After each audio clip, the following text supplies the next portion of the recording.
Hello friends, welcome to our YouTube channel origin education away toward success. मैं विशाल सिंह आप सभी का आपके अपने यूट्यूब चैनल ओरिजिन एजुकेशन में स्वागत करता हूं। देखिए, प्लीज आप पहले प्रोनाउन पार्ट 1 देखें, प्रोनाउन पार्ट 2 देखें और फिर इस पार्ट को देखें। आपको अच्छे से इस बात सारी चीजें और अच्छे से क्लियर होंगी। जैसे मैं अभी बताऊं, मैंने रिलेटिव प्रोनाउन का नाम लिया, बट रिलेटिव प्रोनाउन क्या है मैंने आपको फर्स्ट में ही बता दिया था, फर्स्ट वीडियो में ही।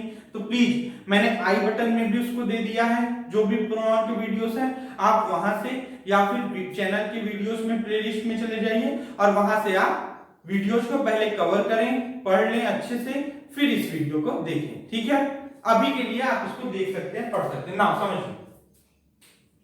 देखिए, रूल नंबर 8 हमारा क्या कहता है, ये रिलेटिव प्रोनाउन का रूल है और ये रूल भी बहुत इंपॉर्टेंट है। बिलीव मी, ये रूल से अगर आपके एग्जाम में एक क्वेश्चन ना आए तो शायद मुझे अब डाउट होगा, क्योंकि हर सेट में एक क्वेश्चन इससे होता है। कहीं ना कहीं 25 क्वेश्चंस में एक क्वेश्चन में इसका यूज होता है। आप समझे कैसे मैं ये बात कर रहा हूं। ये रिलेटिव प्रोनाउन का रूल है, उसमें भी मैं आपको जो मोस्ट इंपॉर्टेंट है मैं वही बता रहा हूं, हु, विच और दैट। देखिए, समझ गया। हु, विच, दैट का जो यूज है वो कैसे होता है।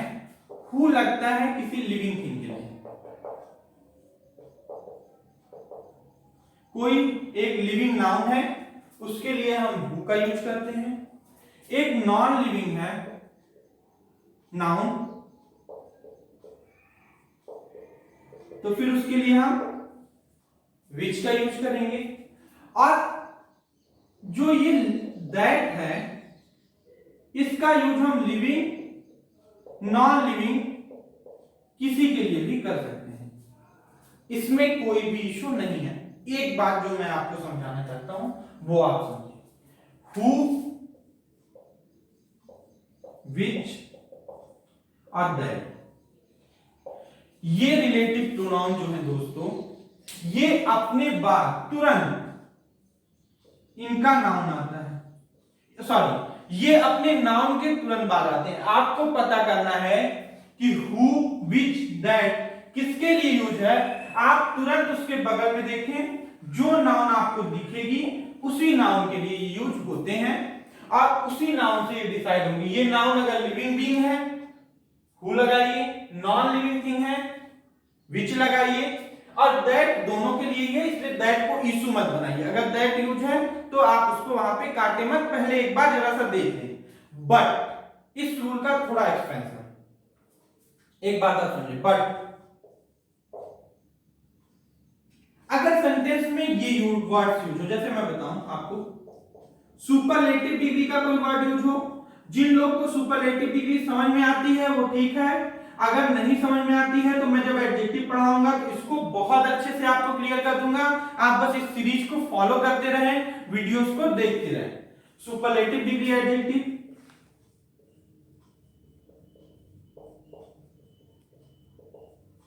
या फिर सेंटेंस में कहीं ऑल लिखा हो, द सेम लिखा हो, नन लिखा हो,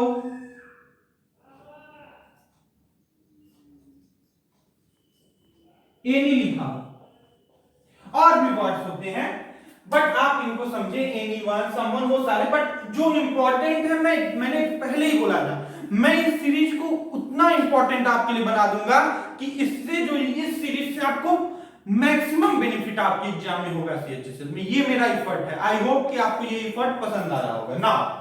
superlative degree adjective, all, the same, none, any, और भी कुछ वर्ड्स होते हैं। अगर ये वर्ड यूज है तो फिर आप एक बात को समझिए,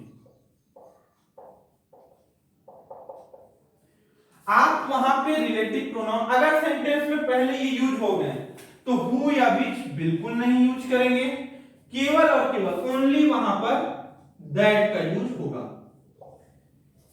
ये वर्ड्स अगर सेंटेंस में है तो आप सिर्फ वहां पे दैट का यूज करेंगे। मैं इन सारी बातों को एग्जांपल्स के थ्रू आपको समझा रहा हूं, पहले एक बार आप इसको स्क्रीनशॉट ले लें।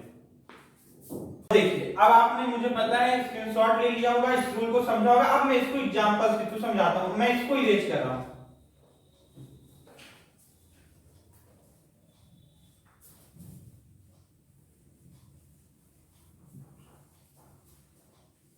देखिए अगर मैं एक एग्जांपल लिखूं,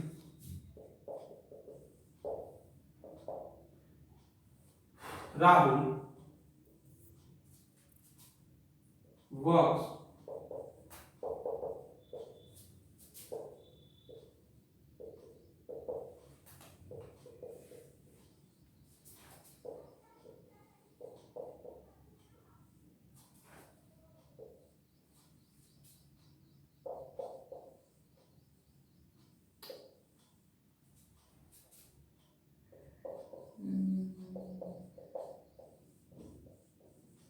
देखिए मैं यहां आपको तीन ऑप्शन देता हूं।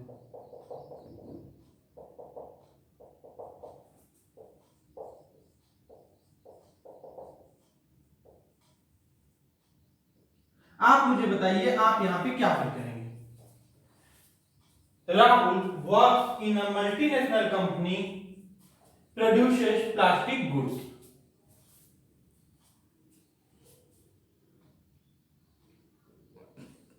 देखिए आप एक बात को समझिए, मैंने अभी आपको बोला कि यहां पे जो भी वर्ड यूज होगा वो किसके लिए यूज होगा, जस्ट इसके पहले कंपनी। कंपनी क्या है दोस्तों, नॉन लिविंग थिंग है। अगर ये नॉन लिविंग थिंग है तो आप यहां पे विच का यूज करेंगे, हु का तो यूज करेंगे नहीं। बट मैंने अभी आपको बताया कि दैट तो लिविंग नॉन लिविंग दोनों के लिए यूज हो सकती है। तो चाहे आप इसको बोले Rahul works in a multinational company which produces plastic goods, Rahul works in a multinational company that produces plastic goods, दोनों ही सही है। अब मैं एक और एग्जांपल लिखता हूं, देखिए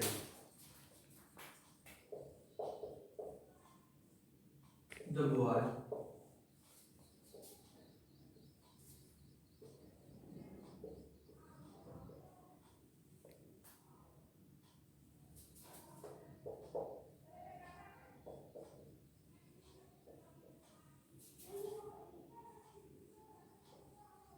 इस सेंटेंस को चला दीजिए। फिर वही आपके पास यही तीन ऑप्शंस हैं, हु, विच, दैट।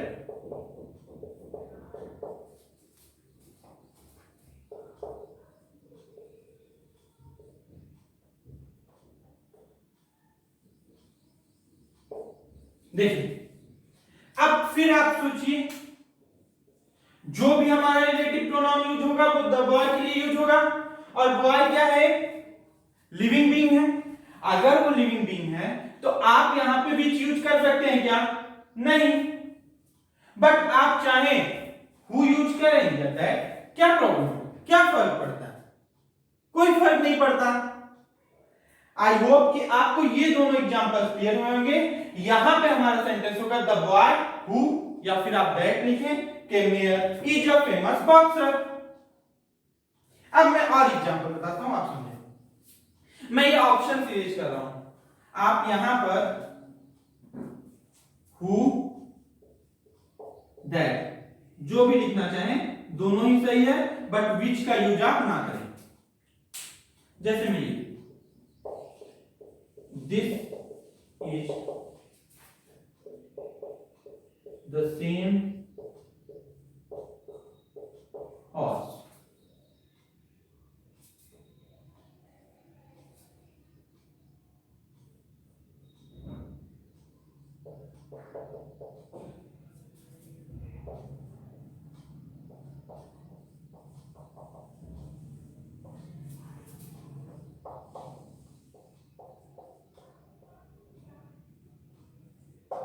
अब जरा बताइए आप कि इस सेंटेंस में आपको क्या इधर दिखता है।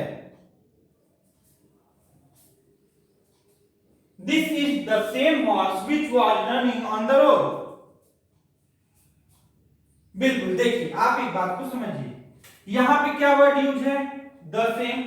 मैंने अभी आपको बताया कि आप उन हु का यूज लिविंग के लिए करें, विच का यूज नॉन लिविंग के लिए करें, दैट का यूज लिविंग या नॉन लिविंग दोनों के लिए करें। बट जब सुपरलेटिव डिग्री यूज हो, आपका ऑल यूज हो, द सेम यूज हो, नन यूज हो, एनी यूज हो, ऐसे वर्ड सेंटेंस में पहले आ जाए, यूज हो गए हो, तो आप फिर वहां पे रिलेटिव प्रोनाउन कौन सा यूज करेंगे दोस्तों, बिल्कुल, विच तो यहाँ पे यूज ही नहीं हो सकता ना, यहाँ पे तो सिर्फ हमारा दैट रिलेटिव प्रोनाउन यूज हो सकता है।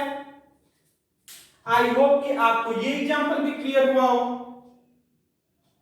अब जरा आप एक बहुत इंपॉर्टेंट मैं केस बता रहा हूं, उसको समझे। मैं इस एग्जांपल को इरेज कर रहा हूं, अगर आपको स्क्रीनशॉट लेना है तो प्लीज आप ले लें ना। देखिए,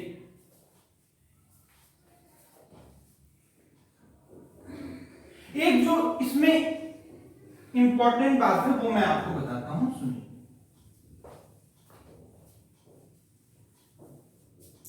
ये इससे मैंने देखा है बहुत बार क्वेश्चन रिपीट करता है, तो मैं इसको जरा सा डील कर रहा हूं। देखिए, मैंने अभी आपको हु बताया, विच बताया, आप इन दोनों को ही फोकस करें जो इंपॉर्टेंट है। ये दोनों देखिए नॉमिनेटिव केस है। क्या है? प्रोनाउन है, और प्रोनाउन के कौन से केस है? Nominative case. बट आप इस बात को समझिए कि ये वर्ड्स यूज होंगे तो सेंटेंस में कैसे यूज होंगे? सब्जेक्ट की तरह।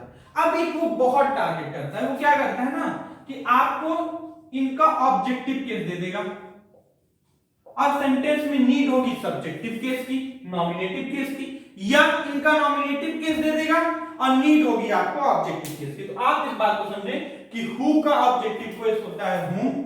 जी हां, इस वर्ड को जो आप जानते हैं ये हु का ऑब्जेक्टिव केस है, हूं। और विच का सेम, विच ही होता है। अब मैं क्यों ये कह रहा हूं, आप इस एग्जांपल के थ्रू समझें। देखिए, जैसे मैं एक एग्जांपल आपके लिए लिख रहा हूं, the witnesses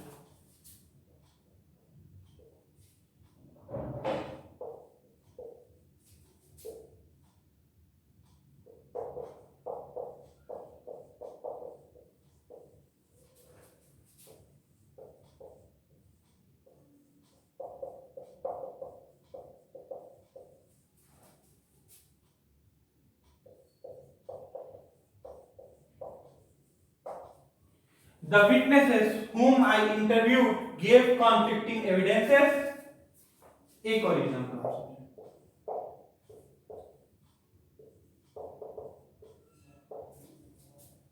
This is the boy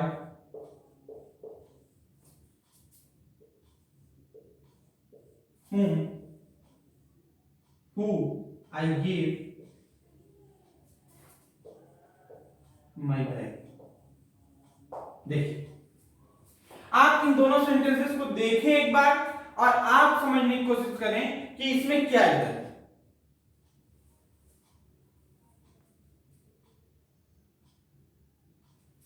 मैं आपको बताता हूं। देखिए, आपको पता है कि नॉमिनेट, मैंने इसलिए पहले एग्जांपल लिख दिया ताकि आपकी बात समझ में। आपको पता है कि हु विच क्या है? नॉमिनेटिव केस है।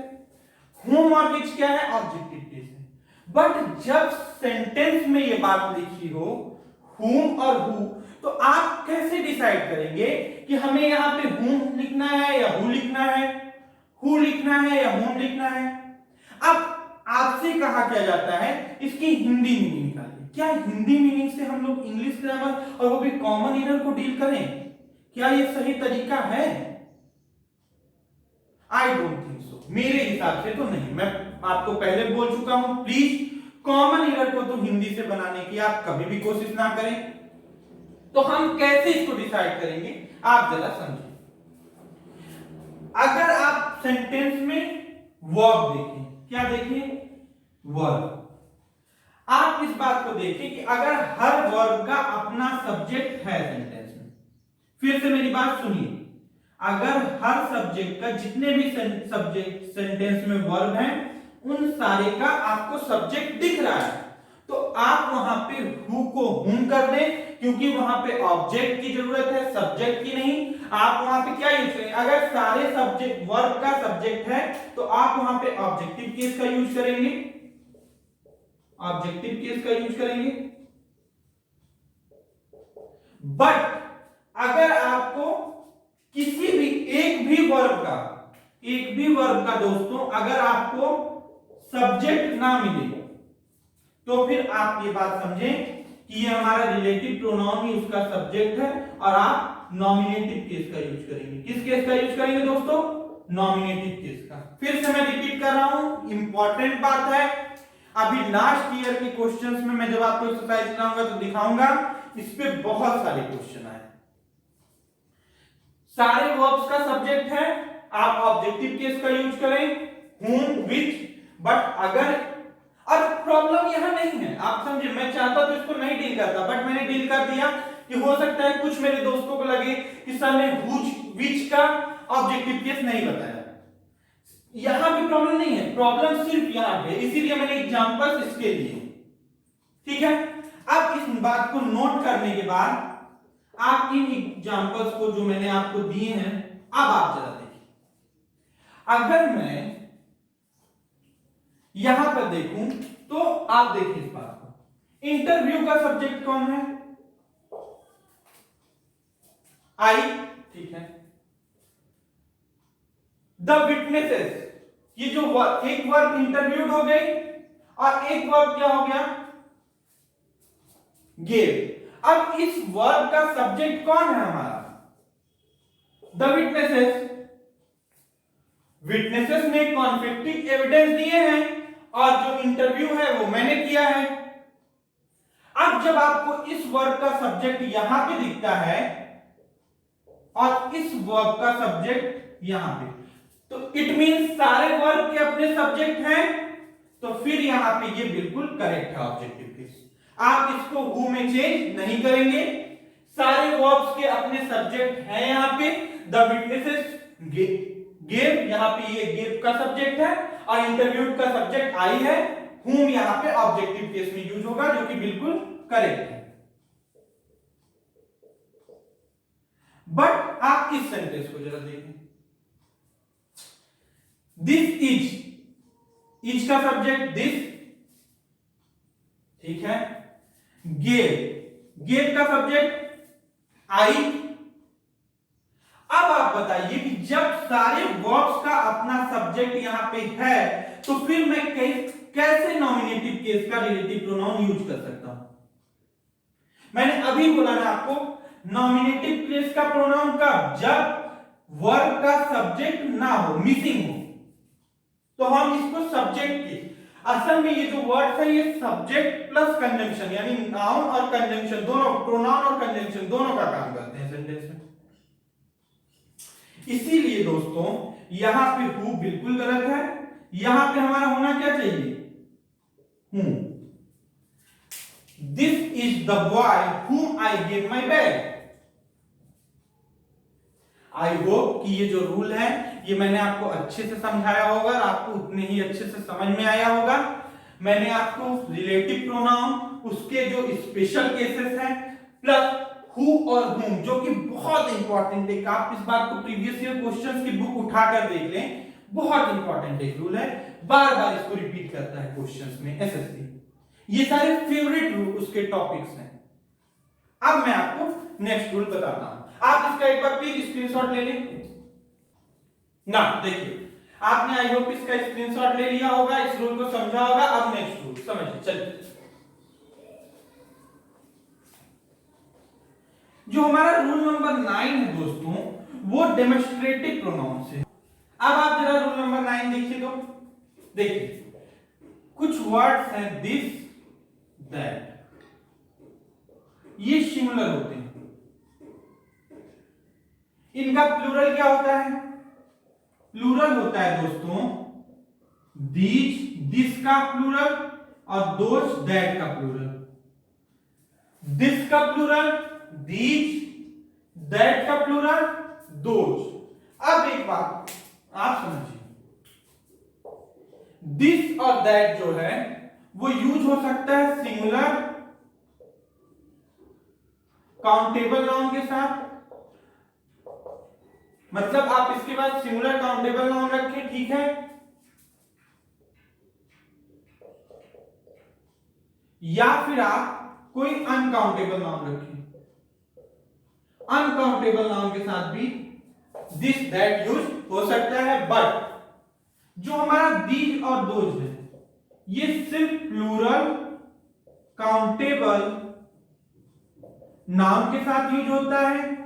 इट मींस कि ये अनकाउंटेबल नाउन के साथ यूज नहीं होगा। आप इस बात को समझ लें यहीं पे, ठीक। कभी भी आप किसी अनकाउंटेबल नाउन के साथ दीज या दोज का यूज ना करें,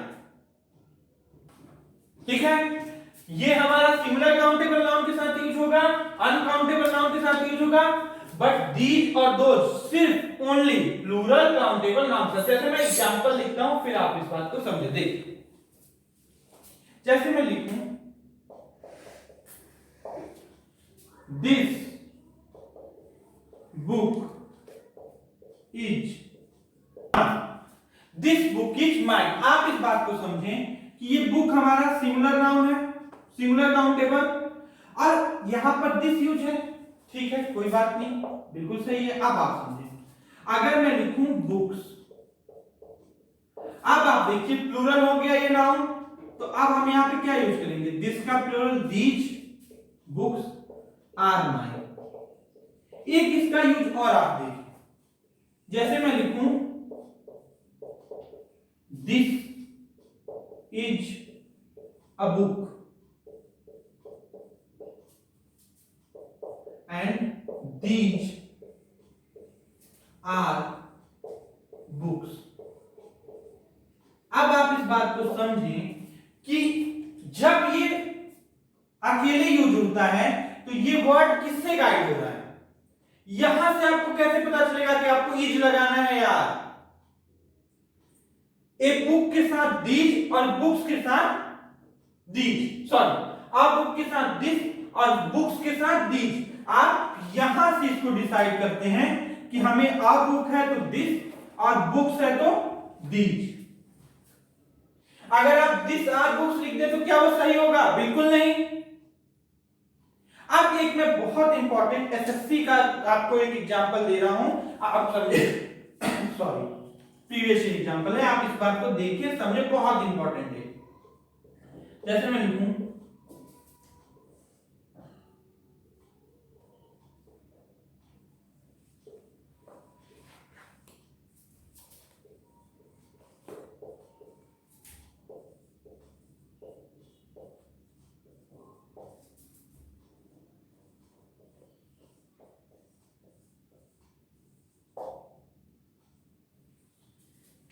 सेंटेंस है, ये प्रीवियस ईयर एसएससी का आया हुआ, मैं लिख दे रहा हूं, ये प्रीवियस ईयर एसएससी का आया हुआ क्वेश्चन है। These are new books but that are old ones. आप एक बार इस सेंटेंस को पढ़ के प्लीज सोचें कि इसमें क्या है।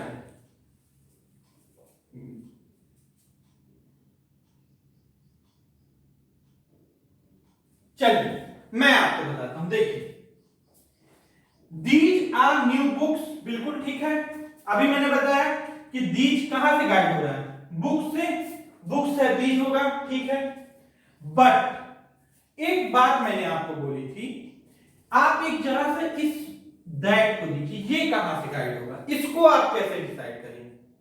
बिल्कुल आप यहां पे देखेंगे, आपको दिखाई देगा वन ये वर्ड और आपको होगा कंफ्यूजन, आई नो। बट जिन भी मेरे दोस्तों ने मेरी पहली वीडियो देखी होगी फर्स्ट प्रोनाउन पार्ट 1, उन्हें ये बात तुरंत समझ में आया होगा कि मैंने वहां पे एक प्रोनाउन आपको थर्ड पर्सन में बताया था, वन मैंने बताया था, मैं यहां पे लिख रहा हूं नोट। प्लीज आप जरा सा ये साइड में एक जगह देख लेंगे, ठीक है।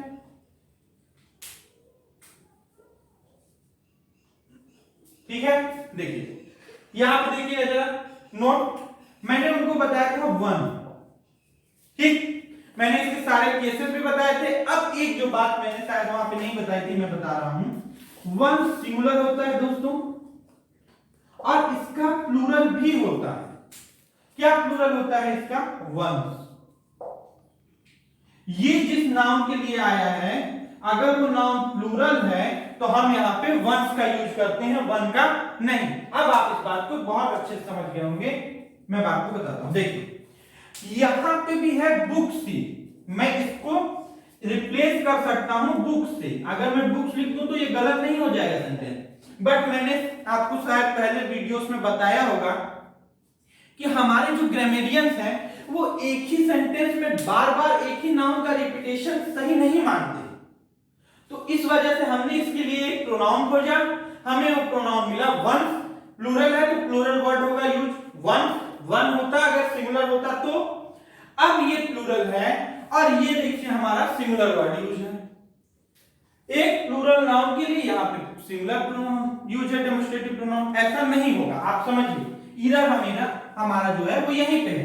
ये वर्ड क्या हो जाएगा दोस्तों? जी बिल्कुल, दोज। दीज सॉरी दैट हमारा गलत होगा और सही क्या होगा हमारा? दोज। बहुत ही अच्छा एक क्वेश्चन मैंने प्रीवियस ईयर आपको कराया। आई होप आपको ये क्वेश्चन बहुत अच्छे से समझ में आया होगा।